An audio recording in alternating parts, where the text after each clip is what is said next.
Okay, now it's the fans' chance to stand up and sound off and make some statements or ask some questions or get yelled at or get called out or whatever. Here comes our popular fans forum. What do you want to start, John? Okay, actually got a lot of people here jumping on board. And this first question is from Bob Lowe. It says, when will Snapdragon get the Holiday Bowl or restart the poinsettia? Well, I don't think the poinsettia is coming back because I think the economics are so negative right now to be able to do anything more creative. I think the Holiday Bowl, they've got the short-term contract at Petco, but remember, Snapdragon is only 35,000. Holiday Bowl was 40. I think they could jam 44,000 in there. So I think economics come to play a part of it, but there's no doubt that Snapdragon is going to be a player for events. Now, they've got off-road events with the monster trucks coming that used to be down at Petco Park. The intriguing thing is Jerry Jones, the owner of the Dallas Cowboys, has a side business called Legends, and they have contracts all around the country with different stadiums and venues. They put on concerts, they sell tickets, they do marketing. I think that Legends is part and parcel of Snapdragon's operation, and the Jerry Jones-led side business is going to come in here and compete for events that Petco Park used to get on their own. So that's why we got this off-road thing. Monster trucks coming to Snapdragon in the month of January.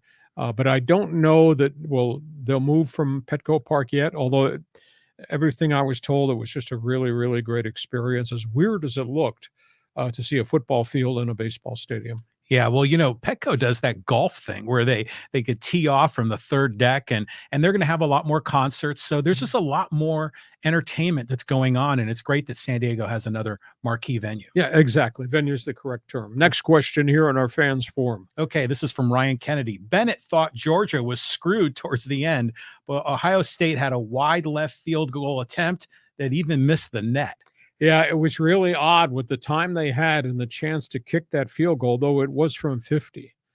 I didn't think the kicker was set. I think the snap was clean, but the kicker seemed to be rocking, and there's just some mechanics to kicking a field goal that I did not see. Like the whole thing was rushed, and I mean he mishit that thing, and that thing never got to the crossbar, much less be online.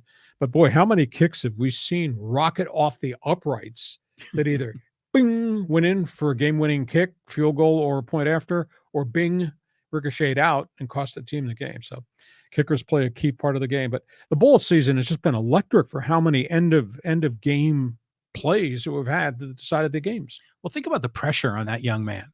To put his team into the national championship on a long field goal. And then he has a history where his grandfather was a longtime season ticket holder at Ohio State. He played in North Carolina, was able to transfer to the Buckeyes. All of this weight on his shoulder, and then he just kind of forced it and he shanked it. It's kind of a shame, but yeah, I mean, it was something. So let's move on here. So we got another one here from Ryan Kennedy. He says, once the BCS came around in the late 90s, it certainly made these once prestigious bowls and other bowls pointless. Yeah, you're correct, Ryan. The electricity and the energy of a lot of these other bowl games has kind of gone down a notch or two. Not to say that you can't have a good game. Just ask everybody in New Orleans right now how they feel about the Tulane Green Wave and what they did to USC at the end. But it's not the same thing.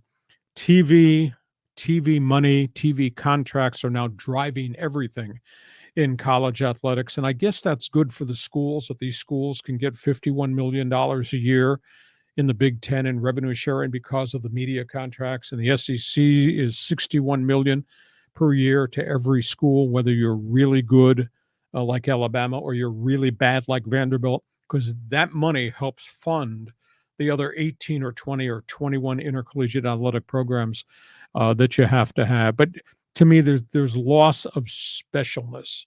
But like I said in our earlier comments, if you're from coastal Carolina and you're getting a chance to go play in the Bahamas Bowl against Miami of Ohio, what a cool trip for the kids and a memory of a lifetime. So I think there's lots of positives. There are some glitches, though, the way the thing comes out. I wonder, there are some teams, though, that it's a net financial loss for them to go to the game, right? That the payoff that they get is less than all the travel expenses. San Diego State doesn't travel very many people anywhere. Mhm. They've been to a whole wide variety of games, from the Frisco Bowl in Texas to the Potato Bowl, and obviously in Honolulu. I just don't think they sell a lot of tickets, which is too bad. But the big schools, Oh, yeah. Cotton Bowl, how many people were wearing Cardinal and gold at the Cotton Bowl in Dallas? It was absolutely amazing how many there were. Yeah, the And alumni flock there from all over the country. and the Rose Bowl, the color of the day was red.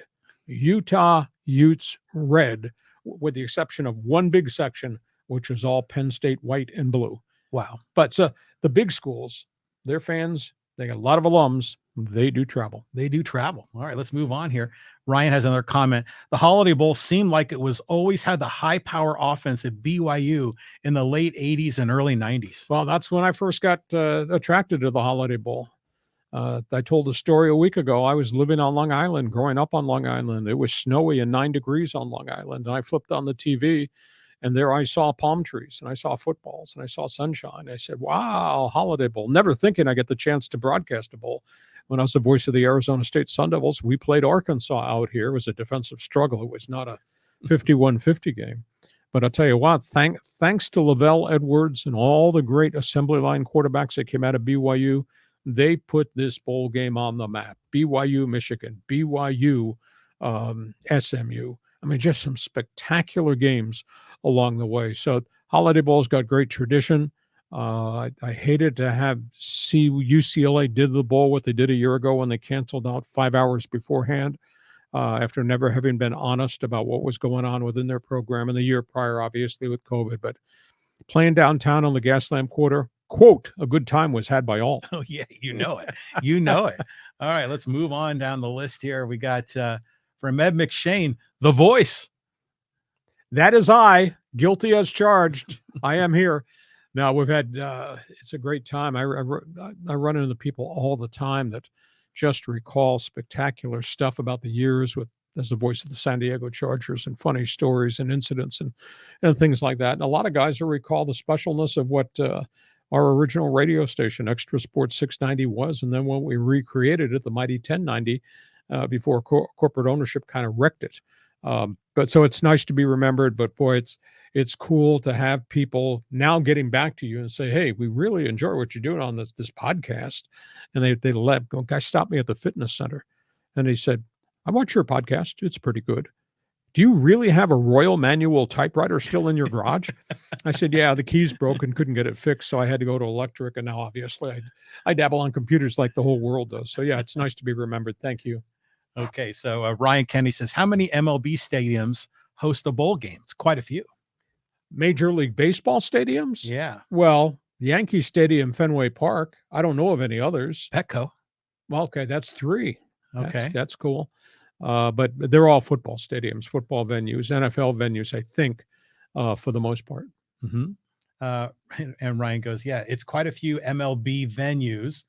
Moving along. These days, if a team is 500, they automatically get in a bowl. It diminishes the bowl concept. He didn't like the Bluebonnet Bowl you were talking about. Didn't like that back one. in the day. But Yeah.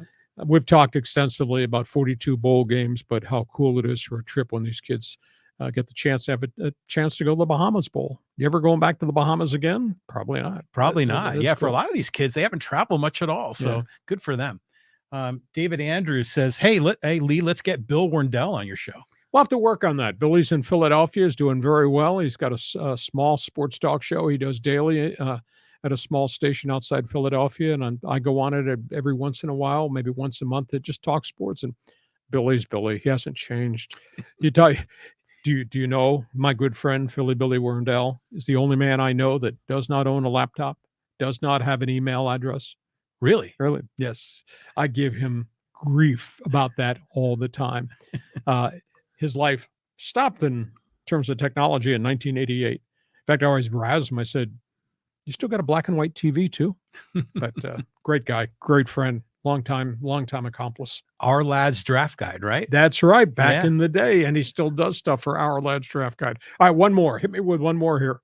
Okay. So Ryan says, I don't have a problem with the transfer portal, especially if the head coach that recruited them has left the program. Well, it's a big argument, huge argument about my coach who recruited me has taken a better job. Why should I not be allowed to go outside. And that was actually one of the trigger points for the transfer portal. Coaches get fired or coaches leave, kids get left behind.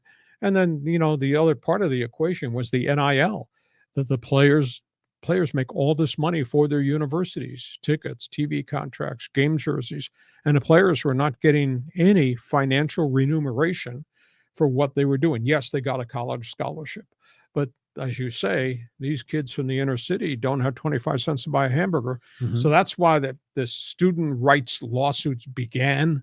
And that's why we wound up eventually, it started with stipends. Every student athlete would get a financial stipend, to the point now it's exploded to the NIL. But they have to rein it in. They have to box it so that everybody's operating by the same set of rules, because it's not fair in the Big 12 if Texas A&M's got all these rich oil alumni that are pouring tons of money Mhm. into the NIL box, but somebody like Iowa State in the conference, which has a limited alumni following or history, tradition, can't keep up with them financially.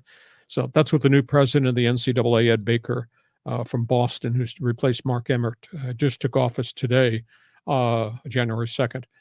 That's what's going to happen.